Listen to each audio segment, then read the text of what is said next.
आधुनिक भारत के इतिहास में आज हम लोग मैसूर राज्य के बारे में पूरी जानकारी प्राप्त करेंगे, जितने भी महत्वपूर्ण तथ्य हैं। इसको 3 भागों में हम लोग देखेंगे। हैदर अली, टीपू सुल्तान और जो 4 आंग्ल मैसूर युद्ध हुए हैं, उसके बारे में संपूर्ण जानकारी इस वीडियो में आपको देंगे। चलिए शुरुआत करते हैं। देखिए 1565 में जब तालीकोटा का युद्ध हुआ तो उसके पश्चात 1612 में वेंकट द्वितीय के समय में मैसूर में वाडियार वंश की स्थापना हुई। मैसूर जो राज्य था वो विजयनगर साम्राज्य का ही एक भाग था। इस वंश के वाडियार वंश के अंतिम शासक चिक्का कृष्णराज के समय में वास्तविक सत्ता उसके 2 मंत्रियों के हाथ में थी, देवराज और नंदराज। जिसमें जो नंदराज था वो वित्त नियंत्रण करता था और बाद में इसी नंदराज ने देवराज को भी पराजित करके अपने हाथ में सत्ता ली। और इसी के समय में हैदर अली एक साधारण सा व्यक्ति था, लेकिन बहुत महत्वाकांक्षी व्यक्ति था। वो इनकी सेना में शामिल हुआ। 1755 में नंदराज ने हैदर अली को डिंडीगुल का फौजदार नियुक्त किया। डिंडीगुल का फौजदार बनने के बाद इसने खांडे राव को अपना सलाहकार बनाया, जो कि एक ब्राह्मण था, तथा फ्रांसीसियों की सहायता से डिंडीगुल में एक आधुनिक शस्त्रागार की स्थापना की। खांडेराव जो कि इनका सलाहकार था, वो नंदराज से काफी ज्यादा ईर्ष्या करता था।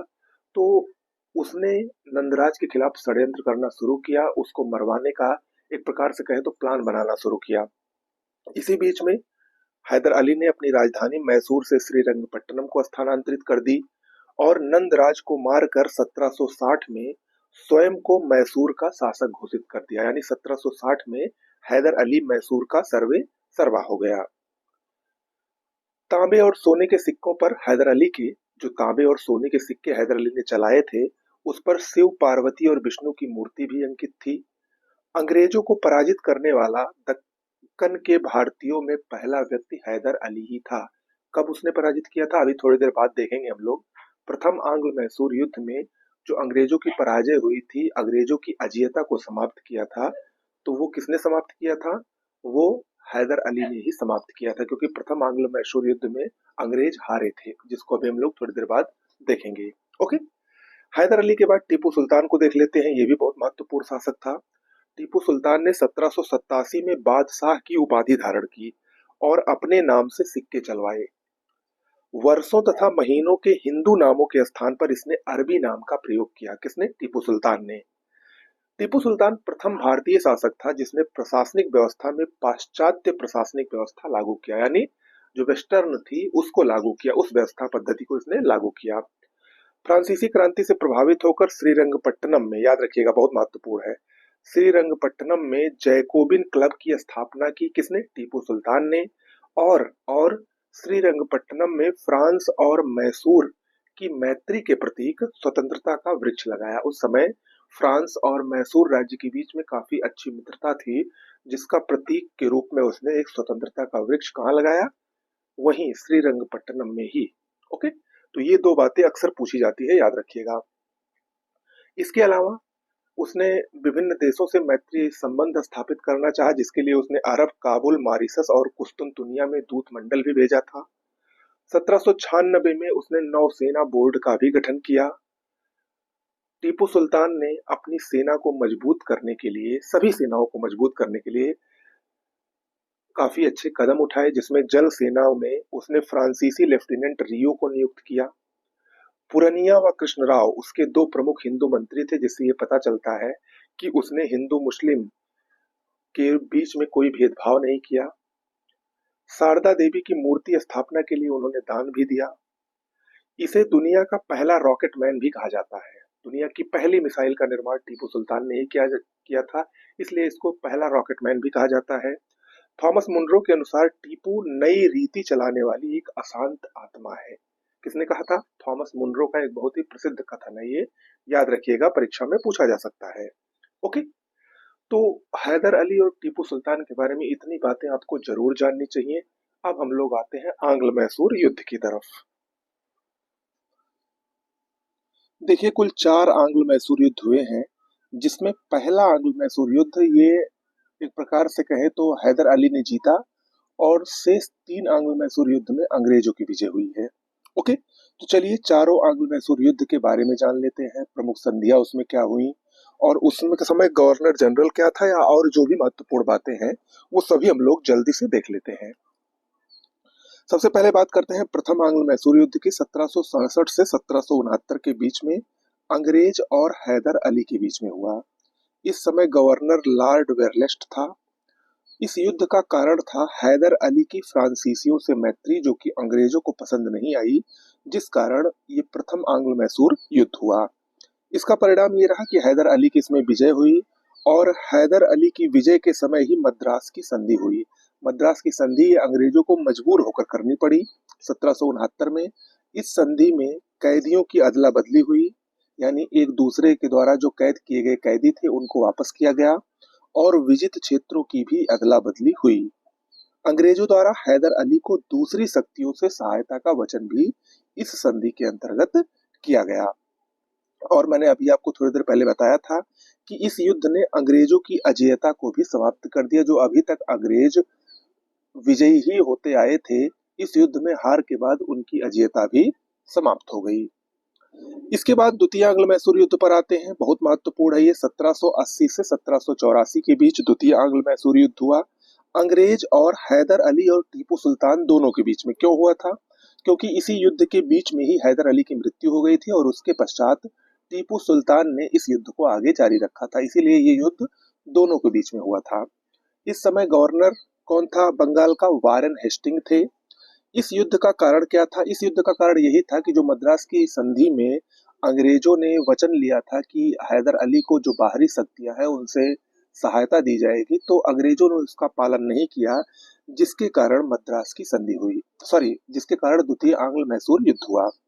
हैदर, मराठा और निजाम, इन तीनों ने मिलकर एक त्रिगुट का निर्माण किया। हालांकि बाद में जो मराठा और निजाम थे उन्होंने हैदर का साथ छोड़ दिया था। 1780 में हैदर द्वारा कर्नाटक के अर्काट पर आक्रमण किया गया और वहीं पर अरंदी का युद्ध हुआ। अरंदी के युद्ध में कर्नल वेली को पराजित करके हैदर अली ने अर्काट पर आक्रमण कर लिया। 1781 में पोर्टो नोवा का युद्ध हुआ। इसमें जनरल आयरकूट ने हैदर को हराया और इसमें हैदर घायल हो गया था, जिसकी 1782 में मृत्यु हो गई। 1782 में जब हैदर अली की मृत्यु हो गई तो उसके पश्चात युद्ध का संचालन टीपू सुल्तान द्वारा किया गया। टीपू ने युद्ध को जारी रखते हुए अपनी कुशल युद्ध नीति की बदौलत अंग्रेज ब्रिगेडियर मैथ्यूज को बंदी बनाया। लेकिन 1784 में मैंगलोर की एक संधि होती है लॉर्ड मैकार्टनी और टीपू के बीच में। ये संधि से जो गवर्नर था बंगाल का वारेन हेस्टिंग, वो खुश नहीं था और मैंगलोर की संधि से असंतुष्ट होकर ही वारेन हेस्टिंग ने कहा भी था, बहुत ही प्रसिद्ध कथन है, कि यह लॉर्ड मैकार्टनी कैसा आदमी है, मैं अभी भी विश्वास करता हूं कि वह संधि के बावजूद कर्नाटक को खो देगा। यह बहुत ही प्रसिद्ध कथन है, द्वितीय आंग्ल मैसूर युद्ध का कथन है। वारेन हेस्टिंग ने लॉर्ड मैकार्टनी इसके बारे में कहा था मैंगलोर की संधि से असंतुष्ट होकर। तो इस पर कथन को परीक्षा में दिया जा सकता है, आप लोग याद रखिएगा। ओके। द्वितीय आंग्ल मैसूर युद्ध के बाद तृतीय आंग्ल मैसूर युद्ध होता है 1790 से 1792 के बीच में। ये अंग्रेज और टीपू के बीच में होता है। इस समय गवर्नर लॉर्ड कॉर्नवालिस थे। इस युद्ध का कारण टीपू का फ्रांसीसियों से समझौता करना और केरल के त्रावणकोर पर आक्रमण करना, ये दो प्रमुख कारण थे इस तृतीय आंग्ल मैसूर युद्ध के। मराठा और निजाम ने इस युद्ध में अंग्रेजों का साथ दिया था। अंग्रेज कैप्टन मिडोज के नेतृत्व में टीपू पराजित हुआ। उसको किले में चारों तरफ से घेर लिया गया और टीपू ने मजबूर होकर एक बहुत ही फेमस संधि की, जो परीक्षा की दृष्टि से सबसे ज्यादा महत्वपूर्ण है, 1792 में हुई थी श्रीरंगपट्टनम की संधि। ये श्रीरंगपट्टनम की संधि जो थी वो एक प्रकार से टीपू का अपमान थी। लॉर्ड कॉर्नवालिस और टीपू के बीच में हुई थी। ये जबरदस्ती की गई संधि थी। इसमें टीपू को अपने राज्य का आधा हिस्सा अंग्रेजों को देना पड़ा, जिसमें बारामहल, डिंडीगुल और मालाबार के जिले शामिल थे। इसके अलावा टीपू को 3 करोड़ रुपए युद्ध की क्षति के रूप में अंग्रेजों को देने पड़े और अगर ये पैसे तुरंत ना दिए गए तो इसके एवज में 2 पुत्र अंग्रेजों के पास बंधक रहेंगे। ऐसा प्रावधान इस संधि के तहत किया गया था।